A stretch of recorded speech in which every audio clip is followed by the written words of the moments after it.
and tell this hall that you're a European, and go to another and talk to an Islamic audience as Islamic brothers. Because that is what you have spent your career doing. Speaking through. Let me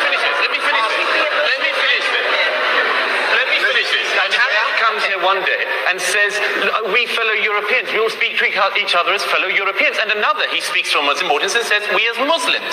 Which is it, Tariq? Which is it? Hey guys, welcome back to Lillian's Girl Riyadh. So guys, we are going to be checking out another Douglas Murray, okay?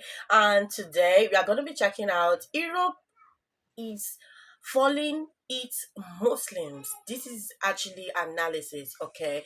So we are going to be watching this together and analyzing them together, okay? But before then, please do me well by liking the video, subscribing to the channel, okay? Let's dive into the video, okay? Make their opening statements. So first, for the motion, Europe is failing its Muslims, Tariq Ramadan. Now, he is Professor of Contemporary Islamic Studies at Oxford University. He's been taught by some of the best Muslim scholars in the world, but he's also very active at the grassroots level. He is President of the European Muslim Network. Tariq Ramadan, your time starts now.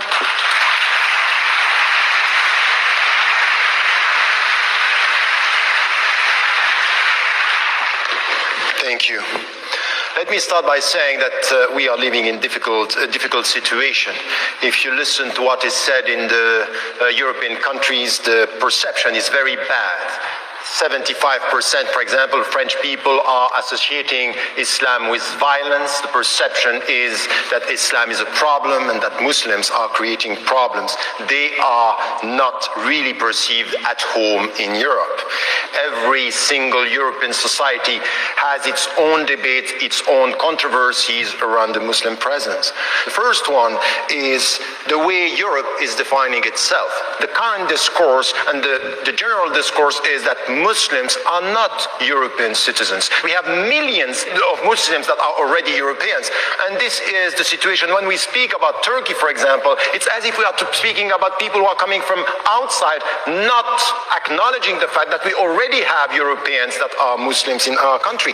Not only this, on the geographical dimension, it's as if when we speak about Europe, we speak about Western Europe. Eastern Europe is not there.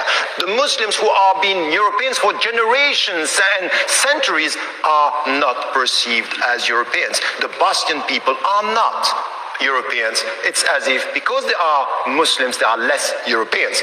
Our politicians very often they speak about their fellow citizens as if they don't know who are these new citizens who are Muslim and they are living with them. It's as if these new citizens are problematic because of their religion, but not citizens as to their status. And this is where we have this confusion. We speak about cultural and we Islamize the socio-economic problems. Muslims in our societies are facing unemployment, discrimination and racism, and it's not because they are Muslims, it's because they are facing class discrimination, segregation and wrong social policies.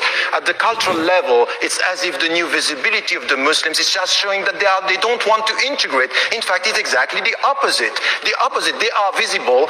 Millions are visible. It means that they are at home. So when you have mosques, when you have organizations, it's not because you don't want to integrate. It's exactly the opposite. You feel at home, you build your mosque, and even this, it's also a very important point in the reality. So it's the opposite. When it comes to food, curry and couscous, that's fine. When it comes to money, Islamic banking, that's fine. But when it comes to dresses, when it comes to color, when it comes to something which is different, it's not fine. So we are selective in our integration. Money and food, welcome. Colors and dresses, no. So, last point, when it comes to the media, it's as if here we are only dealing with problems and we are dealing with these controversies every day. We are talking about violence, the minarets, the headscarves, all the problems, not talking about what is done at the grassroots level, the positive actions of the Muslims, the presence. Millions are silent and are constructive and contributing to the reality of our country. And let me say something which is important. The Muslims are understanding the West and Europe much better better than before. They are understanding and rediscovering their religion much better than before. And I would say, yes, I'm supporting this motion because today we are failing, but it's a question of time, because what I see at the grassroots level is much more positive than what is happening today in our political discourse, media coverage.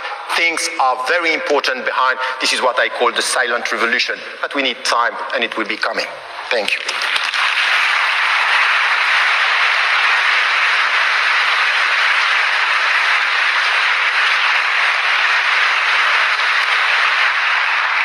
Well, a very passionate and fluent opening there to our debate. Against the motion is Douglas Murray. He's the director of the Centre for Social Cohesion here in Britain, which tries to promote integration between Britain's ethnic minorities and the wider population, and it specialises in radicalisation. So, Douglas Murray, your time starts now. Thank you. Thank you very much. Tariq says that Europeans associate Islam with violence. There is some truth in that. There is also a very obvious reason for that, which is that Islam is associated with violence. It was not Buddhists who flew planes into the Twin Towers. It was not Hindus or Jews that blew up the London Underground and buses a few years ago. And that simple fact has to be acknowledged if you're even going to start a dialogue. Now, what is happening, ladies and gentlemen, it's not a pantomime. I'd argue that Europe has done not too badly, considering the circumstances. In the middle of the last century, there was an almost negligible Muslim presence in Europe. At the turn of the 21st, in Western Europe alone, there were 15 to 17 million Muslims. That's a very fast migration, ladies and gentlemen, one of the fastest in human history. And no society would find it easy to deal with that kind of migration. As it happens, European societies, Western European societies have, I think, dealt with this much better than some would. Certainly, Muslims coming to live in Britain and in Western Europe enjoy more rights and better rights, among them freedom of worship, than they do in any Islamic country in the earth here today. We do have a problem. We have a problem when the failures of Islam throughout the world, the failures of all Islamic societies, come here into Britain. Their intolerance of freedom of conscience, their intolerance of apostates, their intolerance of freedom of expression and freedom of speech, their intolerance of minorities, other religious minorities, sexual minorities, their intolerance of gays, their dislike and distrust of half of the population, women, and many, many other things. And the call, what's more, for a parallel legal system within Britain and European societies. This is monstrous. No other group behaves like this, asks for parallel laws. This is a fundamental problem, and it's one we're going to have to deal with. It's a problem between a society, Western Europe, that believes that laws are based on reason, and Islam that believes that they are based on revelation. Between these two ideas, I'm not sure there is very much compromise for Europe. It is not Europe that has let down its Muslims, but the Muslims of Europe that have let down Europe. This is not solely something which we have to say we can never reconcile. Of course we can reconcile this, but we need to be honest about it. We need to be frank about it, and we cannot avoid things just because they are unpleasant. And if there were one thing I would wish Muslims in Europe could learn today, as fast as possible, it would be this: that you have no right in this society not to be offended. You have no right to say that because you don't like something, you can commit violence, or you would like something to be stopped or censored. You have no right to have more hate laws or hate crime laws or hate speech laws just to defend Islam. You have to realize, the Muslims of Europe have to realize, that a society in which even your deepest feelings can be trodden upon is the only society worth living in.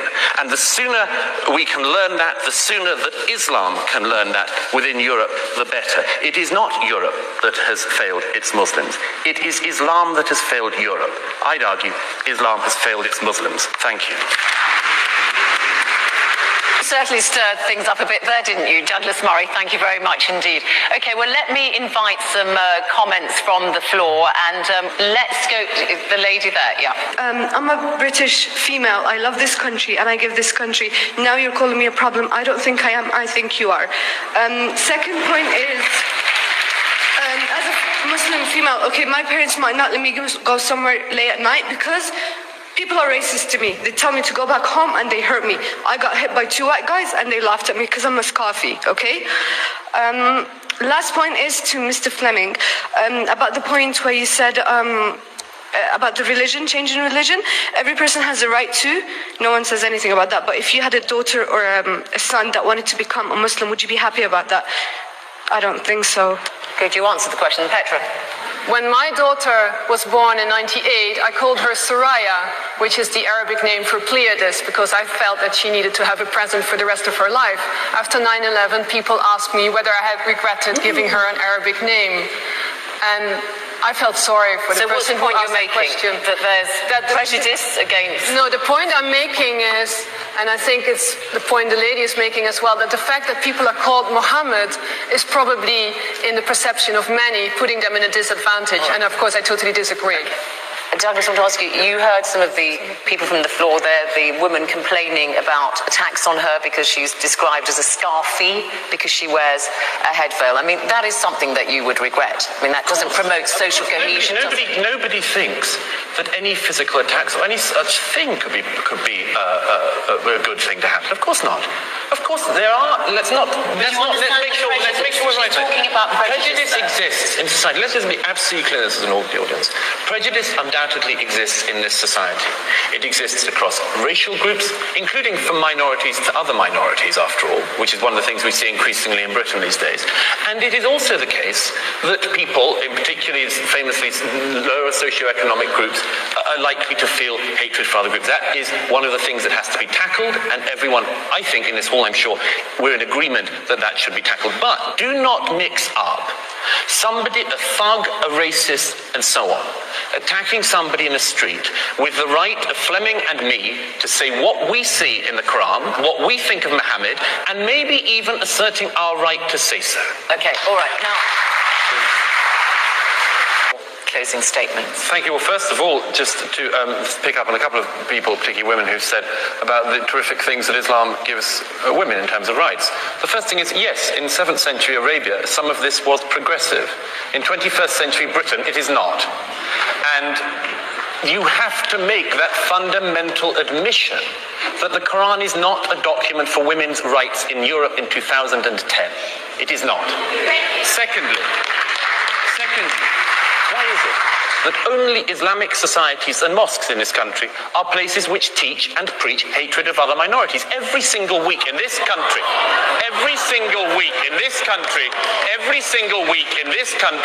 there are people on campuses who teach the murder of minorities. Last week, it was somebody who calls for the murder of apostates. The week before, at another university, it was somebody who believes the Jews are fair game. This is not tolerable. It is not tolerable for Muslims. It is not tolerable for anyone else. You, I hope, would agree with me that any minority that engaged in such hatred and bigotry should be criticized. Don't pretend that the cloak of Islam and Islamic belief and religious fervor means that people like us cannot say that people who call for the murder of minorities are not mainstream, are not acceptable, and have to be critiqued. All right, well...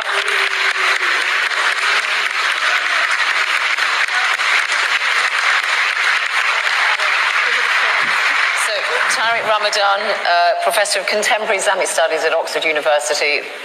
Final word goes to your closing statement, incorporating some of the points raised by our audience. Thank you for that, and welcome to social cohesion. That's really...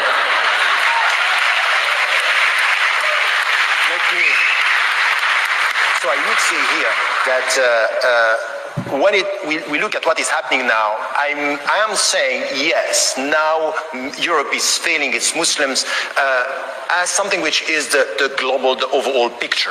Now when we come with time, what is happening in Europe now is quite different. And this is what I call the silent revolution. When we look at what is going on at the grassroots level with citizens that are European Muslims and Muslim Europeans, and they are here and they are going to stay, and they are going now to go to something which is not to talk about integration. They are all fed up with integrate. Now they contribute, now they give, now they build, and this is it.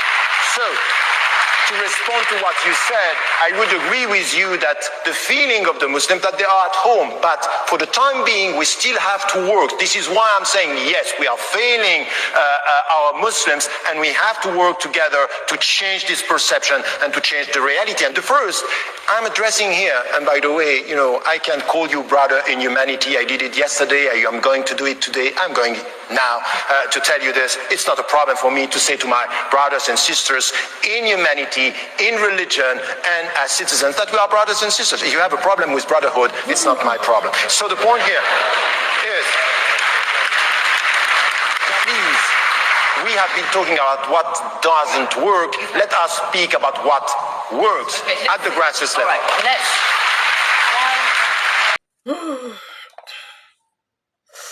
This is really so deep.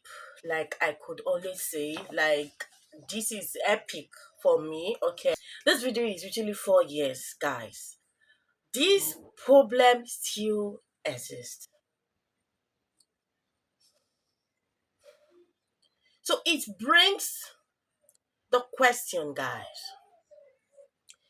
Is it already too late?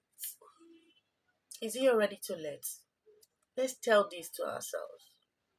Is it already too late? Because this is 4 years. Is it already too late? I really have a lot of Muslims as friends, and these guys are peaceful. Peaceful. The ones I have. These guys are peaceful. What is happening? Generally, when people talk about Muslim Islam, the first thing that comes to your mind is peace. Is it already too late? Is it already too late? Please, let's discuss this on the comment section. Don't forget to like the video. Don't forget to be respectful and polite, please, okay? Subscribe to the channel for more, okay? I will see you on our next one. Bye.